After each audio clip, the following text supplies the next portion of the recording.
Hello and welcome to the Classroom Connection, the show that takes you inside Marion County Public Schools. I'm Kevin Christian, your host for the next 30 minutes. And during that time, you're going to learn why the 10th day of school is so crucial, especially for teachers.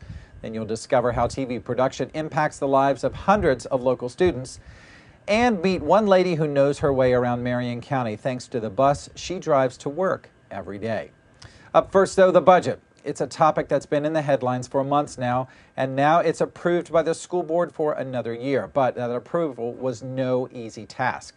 Superintendent George Tomyn presented a plan to balance the budget that many people considered controversial, and he joins us now to talk about that entire process. Mr. Tomyn, my first question. Are you breathing a sigh of relief?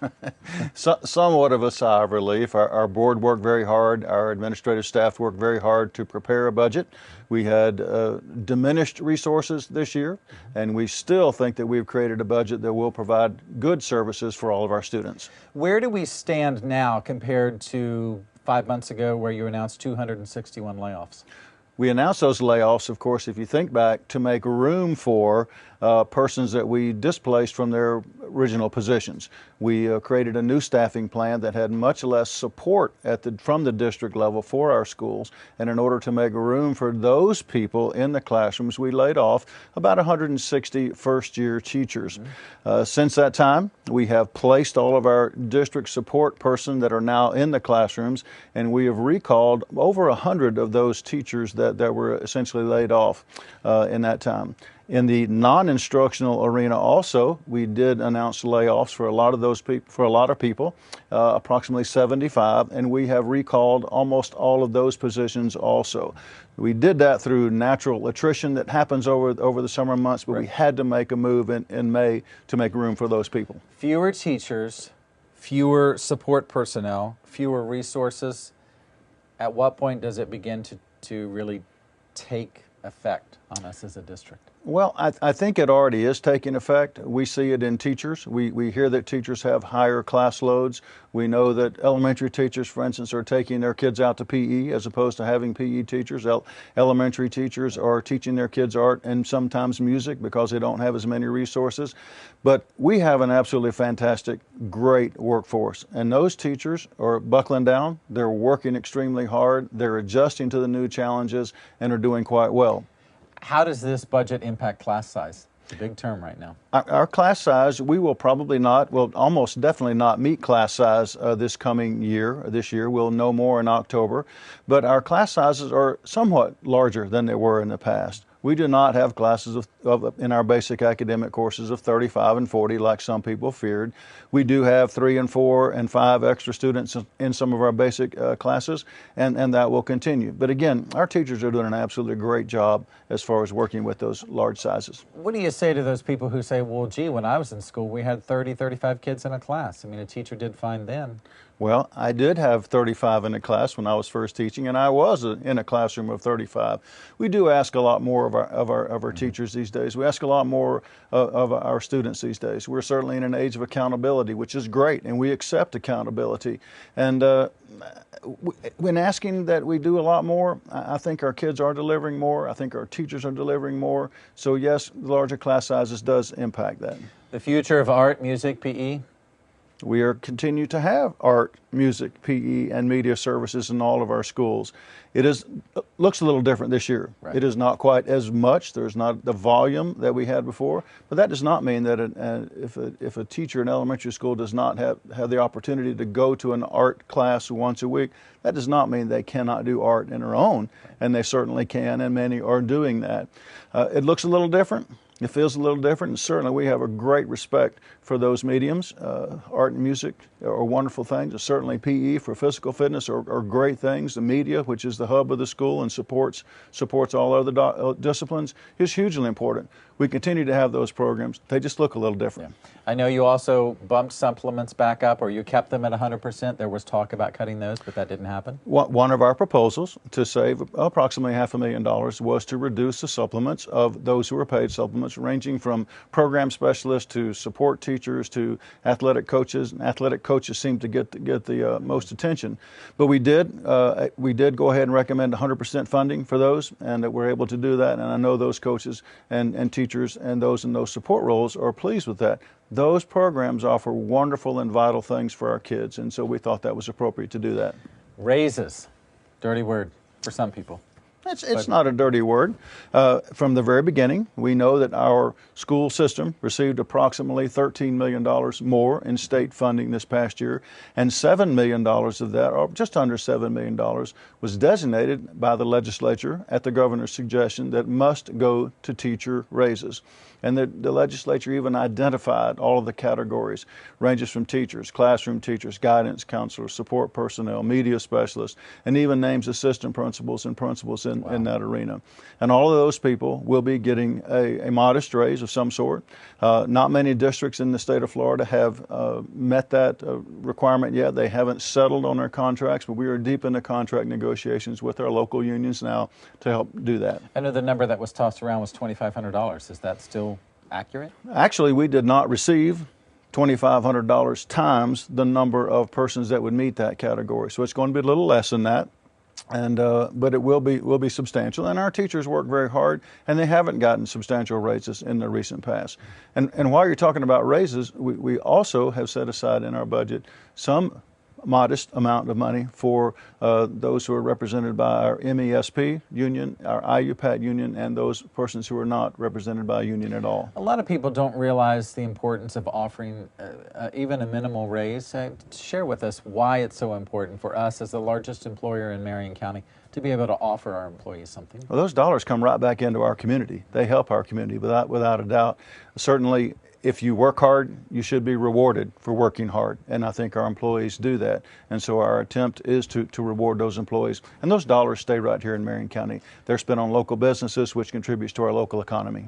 Plus, it's nice to keep those employees around. Absolutely. We want to keep those employees around. Speaking of keeping people around, we are already beyond our projected number of students in enrollment this year. How does that impact the budget? Well, it's a good thing for us, even though it means more students in our classrooms, not too many at this point in time.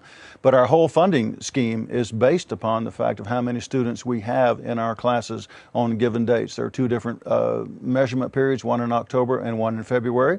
We look at those 2 week-long dates and we count the number of students who are appropriately registered in classes during that time. And then the state has a very, very complicated funding formula for that, but the more students, the better. Right. Now, whether we will get any additional funding, I don't know. We are, the last count, 15 or 16 students over. That's not many when you're talking about 42,000 students, but it is over. And at least it's not under. If we were under projected, then we would be frowning at this moment. Sure. So you've already gone through the process of creating the budget, working through the budget, having it approved. Looking back, what was the biggest thing you learned through all of that? I think ways to communicate with people, the whole issue. I think our community and our teaching community and our educational community is understanding the process more. We attempted to be extremely transparent, and we will continue to do that. We will continue to educate, not from a woe is me or a negative standpoint, but I think it is important to let everybody know that this is the pie. Right. This is how big the pie is. There is no more pie, and we must cut it into the appropriate slices so we can manage the pie.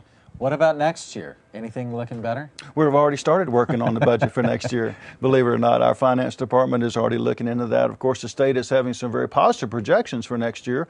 Yeah. I will not get into the state debate, but as our economy continues to improve, I feel very good about this, and I think our whole community should feel better also. Speaking of the community, what do you want them to realize through this whole process? It's very passionate for a lot of people. A lot of people understand part of the process, this part or that part, but I don't think a lot of people understand the whole process and everything that goes into it. Well, our school system is merely a microcosm of our entire community, and our community touches every bit of the education system, and every bit of the education touches the community. So it is a community or system-wide involvement. It's not isolated. It's not just one industry, not just one restaurant, but it impacts everybody, and everybody has some experience and a history with the school system, whether it be here in Marion County or somewhere else. So it is an important education is important in our community. Let's just be very frank, and it touches everyone. It does. I appreciate your time. Thank you, sir. Enjoyed visiting. Absolutely. Thank you. Well, another number that's big and important to our district is the 10-day count, and that's when the district considers the total number of students and distributes teachers district-wide to handle all of those students. It is a complex and difficult formula, as our superintendent said, that often moves teachers from one school to another. Tom Louder explains the process and how it often impacts the best laid plans of teachers and administrators.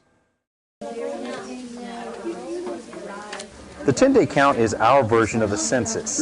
It helps us in determining the student-teacher ratio in the classroom. But what does it actually mean? Well, as I said, with the 10-day count, that helps us determine where we need our teachers. What are the resources that we need at the various schools? As you know, we staff schools with the expected number of students they're going to have. So what is the true need for a 10-day count? But once the kids actually show up, then you might have school A that has more kids than they expected, and school B has less students than they expected. So we may need to shift some teachers from school A to school B so that we do have the correct number for the population that's at each individual school. Vocabulary terms, we would simply write accelerate on the front and then the definition on the back, right? So even though a school may not necessarily receive a new teaching unit or may not lose a teaching unit, there still is probably shifting that's taking place in every single one of the schools. One shift was voluntary, and Mr. Brian Lane was there to lend his support in assisting the 10-day count by moving from the high school level to the elementary level. The administrator asked us for a volunteer to come forward, and at that time I came forward and asked, I'm interested in volunteering to make the move, but I'd like to know what my options are, because I didn't want to have to drive 45 minutes to work every day, but it happened to be South Ocala was an option, and I live a mile away, so it was a perfect fit. Appearing to jump right in with this new endeavor, Brian explains why he decided to make this huge move. There is a little bit of a culture shock, but I have experience in elementary education. I studied elementary education in college, and so I have a lot of experience doing my student teaching with elementary school students in college, and it was great. Well, it appears that that's all there is to a 10-day count. Or is it? It may go just a little deeper than making a move to another school. All of my experience so far has been at the high school level, and I thought that gaining some experience at the elementary level would improve my chances of becoming an administrator in the future. Okay. Vocabulary terms, right? You have a list of vocabulary terms. You guys have a list of vocabulary terms this week? Lloyd? We just have a tremendous resource. It's nice to see the team effort at the district level. We have a unit resource person here that works. My secretary, Tony Burke's office, personnel does an unbelievable job. Because of the MEA contract, there's a lot that goes into moving teachers around. And Deb Miller and her entire department really work hard, and they work a lot of hours to, number one, make sure we follow the contract and it's done fairly and equitably, but number two, to try to satisfy and give those teachers who are moving as many choices as we possibly can. So they go out of their way to make it as easy a transition as they possibly can. Education facts for 3 and 4. Okay, so what I want to do.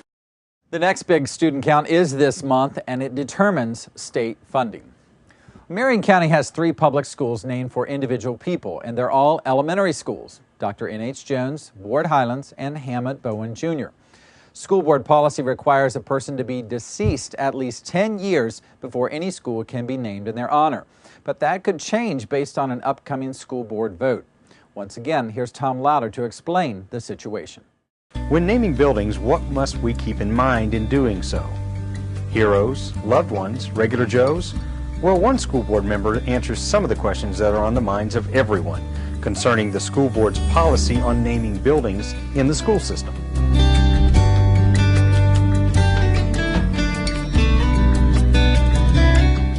The bar said we're going to have a short term and long term.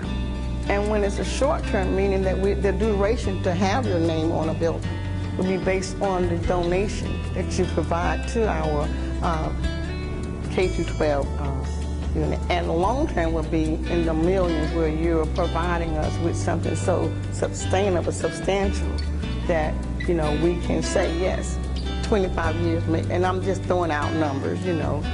Yes, 25 years, $100 million, yes, we can see that name, you know, provided that they also pass a certain criteria for K through 12.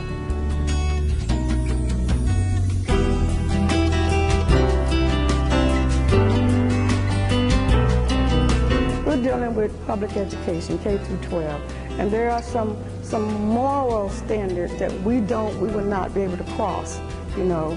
As a board, is setting a policy, the right policy that would guide us into the right direction, so that we're not going to be so convoluted with so many, and we will have committees. And I'm not looking for this to be so overburdensome for the community, because it could become that way.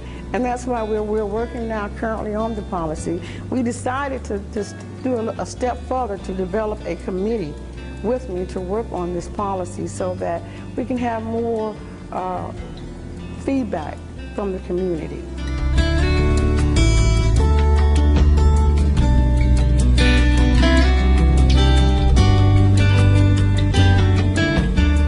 One of the criteria that's there already, if a person wants to have a plaque, they're going to have to provide funding, at least 50, sometimes 75% of the funding for this plaque, this to be displayed on our campus. And so, yes, when you have every corner, you're right, but for them, it is a way to keep their funding going. Merit-based would be a little bit harder when you're in K through 12. In our community, I can think of a lot of ways to honor people other than having naming rights on a building. And we do that here. So I don't think we'll get to the point where we're too convoluted where everybody's name is on a building or on a hallway. You know, I don't think we'll get to that point. I think we're very conservative, you know, right now, and I think we will stay conservative on naming buildings. The school board is expected to vote on the matter very soon. Well, you may not know that our TV production students are recognized on a state, national, even an international level for their work. Today, we begin a 4-part series examining TV production programs in our schools. And it's only appropriate we start with our youngest, Martin Scorsese's, George Clooney's, and Katie Couric's, our elementary students. Here's Joel Hartley to explain. 18 months ago, Emerald Shores had essentially no TV production program. They did have a TV system. They had what's in the room now. It just wasn't really being utilized. The kids would come on in the mornings and they'd do a live show, but it was very basic, something simple where you'd have the kids go on, talk about what's for lunch, give a couple of teacher announcements, and that was about it. Dean Heath Kinney had the idea to use it in conjunction with the Positive Behavior Support Program. I thought a great way to reach the kids and to talk to all of the kids in the school is through the morning announcements. And in any time working with kids, if you're entertaining them and you're making it fun, tying in emotion, they're more likely going to listen. So I thought the morning show would be a great way to do that. So last year, within my 3rd year, I thought, okay, let's get this morning show going. Let's do some exciting things. It was a lot of work, I'm not going to lie. We had to do a lot of things. We rearranged the entire media production room. We added a green screen. We had to build that personally, put that up. We made a bookshelf, a shelf to house all the equipment. And then, like I said, we put some stage lighting up on the ceilings. So it was a lot of work. A lot of work done by his dad. Yep, that's my father, that's for sure. He is definitely a handy man. You bring him into a room, he'll look at it, figure out what he needs to do, and his favorite place is Lowe's, and he'll tell you that. And they know him by name there. So he did a great job, and he made this room one pretty cool place. With the set in place, it was time to pick and train the players. We had the kids come in, we picked the kids, teachers helped have an input on who we selected. The kids came down, and we worked with them. We worked for them about a month, training them how to do it. Kids picked it up. We also did some other neat things in that last year. We went to the news station up in Gainesville, and that was an unbelievable experience. We got to sit on a live broadcast. We had some kids sit out on the floor, and we had some kids out in the room where it all happens. So the kids get to see how professionals truly did it. They brought that back here and applied it to what we do here. And finally, a director to pull the whole thing together. I talked to our school principal last year, Stephanie Calloway, and she understood the time that it took to make this program successful. And we were allowed to use a paraprofessional. Her name was Ashley Corona, and she probably played the biggest role in this. Every morning, she didn't have a duty station. She was able to come down in the morning and work with the same kids. Miss Corona, I think, on a daily basis, met with different groups of kids on our team. They'd come down, work for 45 minutes on the project, and they worked on that for about 2.5 months.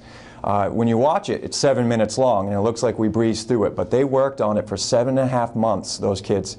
And Miss Coronas kind of hung out in the back and just supervised them as they did it. So there was a lot of time put into it, and it was exciting when we won, that's for sure. Exciting and surprising. That was our first year in this competition, so just to submit something was a pretty big deal, and have the Emerald Shore's name out there was a neat experience. And to hear that we placed in the top 3 and that we were invited, it was a big deal for our school, and we celebrated that school-wide. Went to the competition, and we were thinking, all we knew about was that there was a news competition category, and you know, we were hoping for 3rd, 2nd, 1st would be unbelievable. The winner of the grades 3 through 5 division in the category of news show is WPNN News Station, Emerald Shores Elementary. We ended up winning our category for news competition. And at that time, we didn't know there was a best of show. We looked down the pamphlet and saw best of show, that would be cool.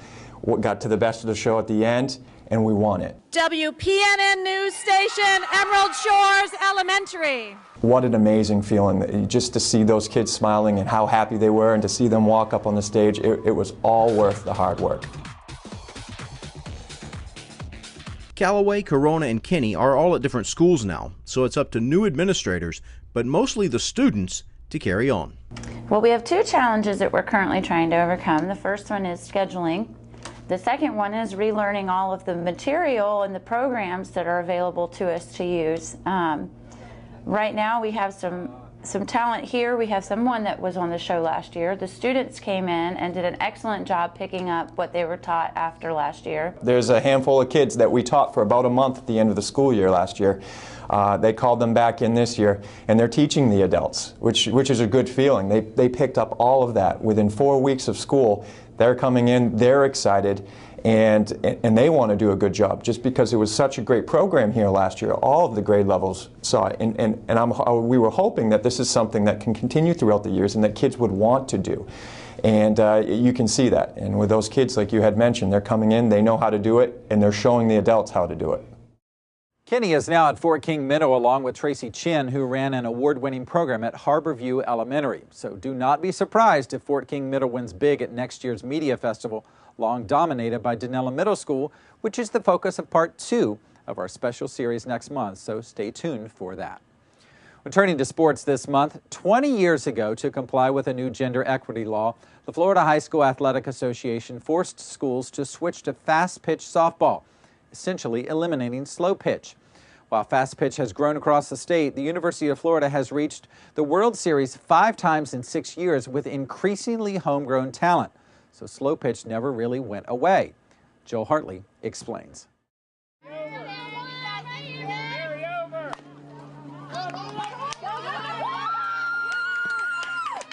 For some softball players, the fall slow pitch season is simply a tune-up for the more competitive spring fast pitch season. We've got 5 freshmen out here. It's more of a time for them to get out here and hone their skills, to make sure that they're ready to play, get into that high school mentality, practice mentality. A lot of them have played club ball or recreational ball, but they haven't had practice every day. They've only had practice once a week or every other week. So it's a good training ground to get them in the mode of thinking and just in the habitualization of the high school experience. I think it gives them a better opportunity, and then they can develop skills that they might not have had if they didn't make the fast pitch team. If they've never played before and they can play slow pitch to get the idea of how the game is played. I mean, obviously it's a little different the way the ball's pitched and stuff, but I mean, it still gives them some practice so that when they do go play fast pitch, they know how the game is played. But I like slow pitch better. It's definitely more laid back than fast pitch. For others, that's the real draw. It's more relaxed and you have, I wouldn't say it's more fun, but it's less like stress on your part, then you don't have as much on you in slow pitch as you would in fast pitch. I just like mainly that it's laid back. That's my main thing. I just like to have fun with it.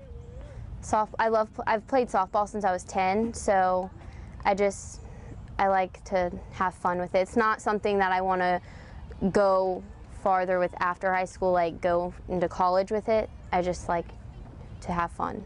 It's a lot of fun, come out to get out here and play around, and the pressure isn't quite there. So especially, considering basketball and cross country, things like that, there's a little bit more pressure there to succeed. Here, it's more of a learning environment. Hey, be loud, ladies.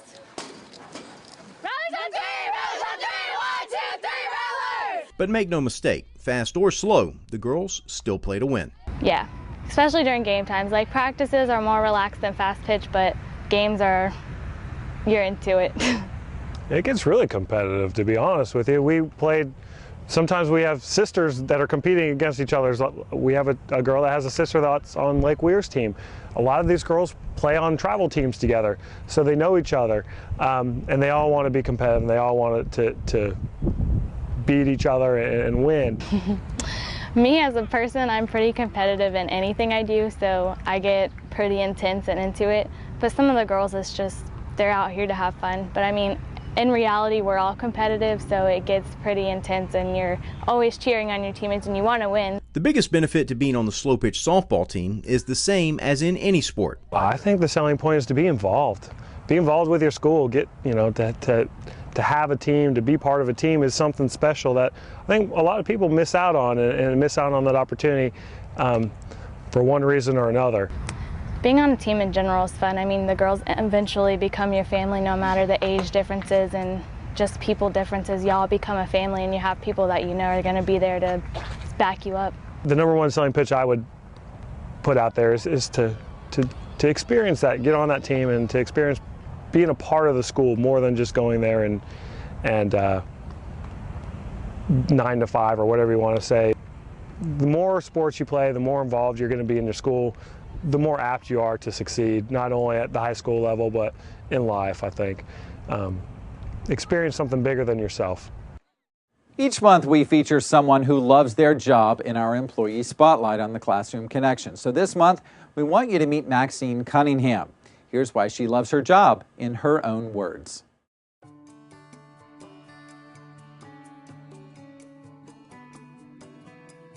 Hi, I'm Maxine Cunningham. I've been a bus driver for the Marion County School System for 28 years. I'm a special needs driver.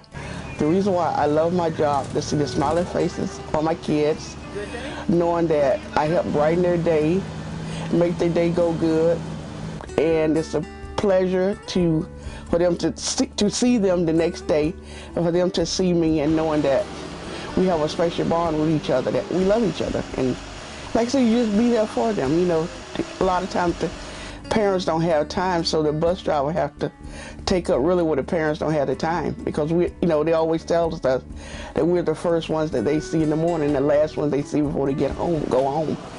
And a lot of times they have a rough home life, and being on the bus makes it easier for them. And in my 28 years, yes, there's a lot of kids that I remember that I still see now who still remembers me. There's kids who was never on my bus knows who I am and come see me and hug me and everything. It's the kids, A lot of people then say they're here for a paycheck. Yes, I need a paycheck too, but it's the kids that keeps me going. Congratulations, Maxine, and thanks for all your dedication to our kids. We appreciate it greatly. Well, earlier in the show, you heard Superintendent Tomyn talk about the future of art programs in our schools. Many art teachers now share schools, meaning they teach at more than one school. It is a challenge, so passion plays a big part of making it possible to succeed in both classrooms. Here's Chadwick Pierce with that story.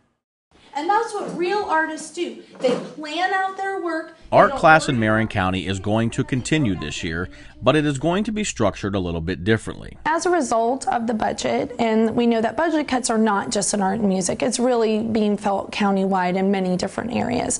And because of that, I'm thankful that they have kept art and music, but we're going to be sharing. So at the 30 elementary schools, there are 15 art and music teachers, and we're sharing. So the first 9 weeks, your child may have music, and the second 9 weeks they may have art, and then we will flip again and it would go back to music and then finish out with art, or vice versa. Staying positive with this new schedule seems to be key. What I told my students at the very beginning of the year is that this is not a great situation, it's not a perfect situation. We've been given lemons, but you know, like they say, we're going to make lemonade, and I really have told the kids that that's how we're going to do it.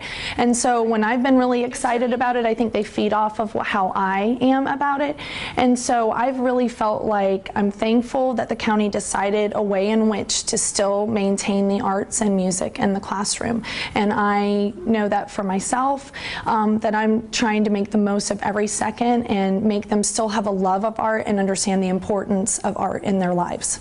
Helping the students maintain a passion for the arts is like anything else.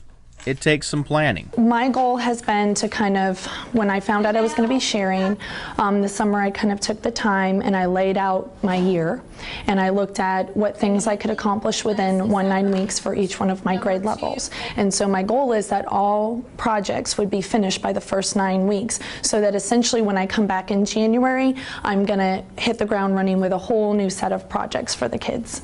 Whether it is all year round or just every 9 weeks, keeping art in school is only going to benefit the students in one simple way. It is important to their development, it's important to who they are as a person, and it's important that all of the things that we do nowadays is all through creativity. Any kind of innovation, computers, everything, you have to have a creative mind in which to make these things happen. So I think that's really important to think about, the idea that it's not just in this little art box. It's really that art encompasses all walks of life and all things that we do. And I always tell my students that when they say, well, I want to be an artist when I grow up. And I say, that's great, but you can also be a doctor and still be an artist. You can be a teacher and still be an artist. You can be a police officer and still be an artist, because it's not just this in the box thing.